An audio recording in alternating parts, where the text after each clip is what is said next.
grande parte do público que me procura geralmente está com mandado de prisão em aberto, e eu confesso que alguns mandados são sim mais complexos, mais complicados, porém nós temos alguns mandados que são mais simples. Eu sou Dalvo Benfeito, advogado criminalista, e eu quero falar com vocês hoje sobre mandado de prisão expedido a partir da não localização do réu em um processo criminal. O advogado criminalista geralmente ele é procurado quando o indivíduo acaba de ser preso ou pelo menos já possui contra si um mandado de prisão em aberto. Há casos, evidentemente, que fogem a essa regra. Talvez o cliente foi apenas citado ou intimado em um processo criminal e contrata um advogado para acompanhar naquele ato específico. Mas, via de regra, o advogado criminalista só é procurado quando o bicho está pegando. Particularmente, eu já constatei diversos mandados de prisão que dificilmente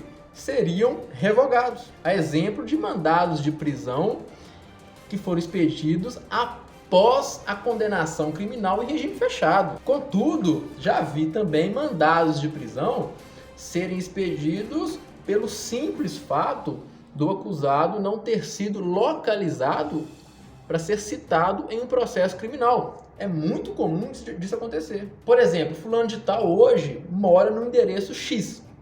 Pode ser que daqui a um período ele resolva se mudar. Acontece com muita frequência, inclusive até mesmo para fora do país. E aí suponhamos que nesse período inicia-se um processo criminal contra esse fulano, contra esse indivíduo, e aí o juiz só tem conhecimento do endereço antigo dele. O que o juiz faz?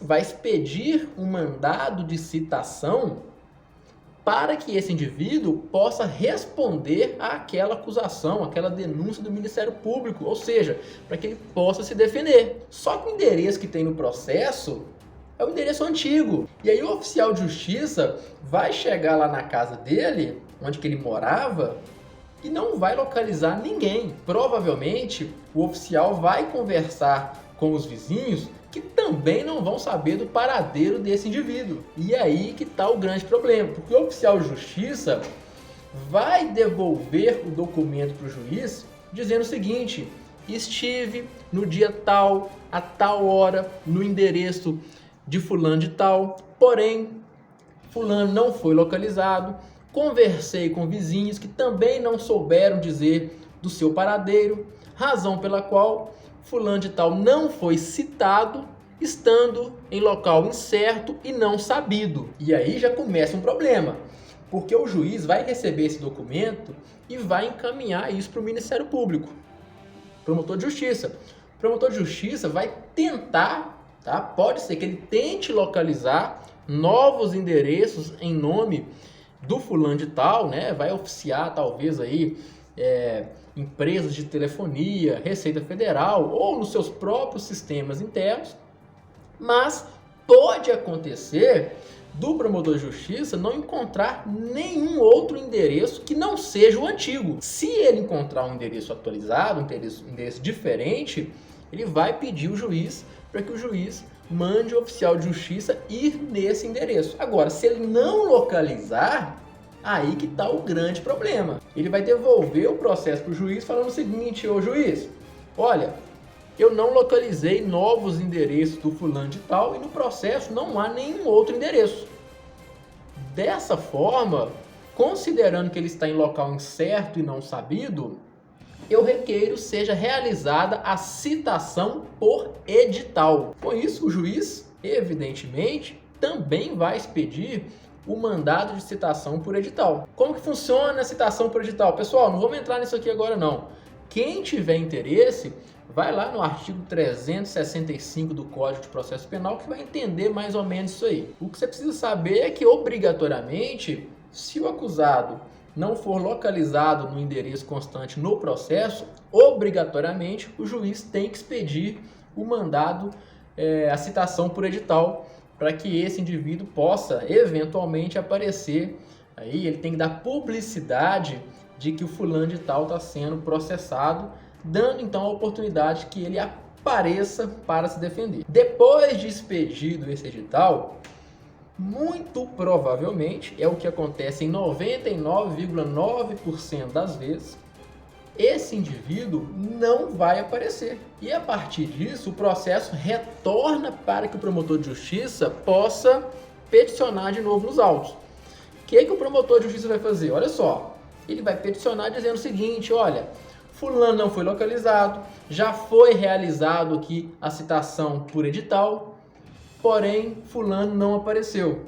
Dessa forma, juiz, requeiro seja aplicado o artigo 366 do Código de Processo Penal. Dalvo, o que fala o artigo 366? Olha só na tela para vocês. Se o acusado, citado por edital, não comparecer, nem constituir advogado, ficarão suspensos o processo e o curso do prazo prescricional, podendo o juiz determinar a produção antecipada das provas consideradas urgentes e, olha só, e se for o caso, decretar a prisão preventiva, nos termos do disposto no artigo 312 do Código de Processo Penal. Viu, pessoal?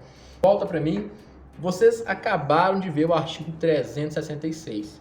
O juiz, então, vai suspender o processo e poderá, claro, se estiver dentro dos requisitos lá do artigo 312, expedir mandado de prisão preventiva contra esse indivíduo. E é a partir desse momento que o fulano de tal, né, que esse rapaz ou essa moça vai aparecer, seja por ter sido preso ou por ter descoberto aí que tem contra si um mandado de prisão. Olha, meus amigos, sejamos bem honestos.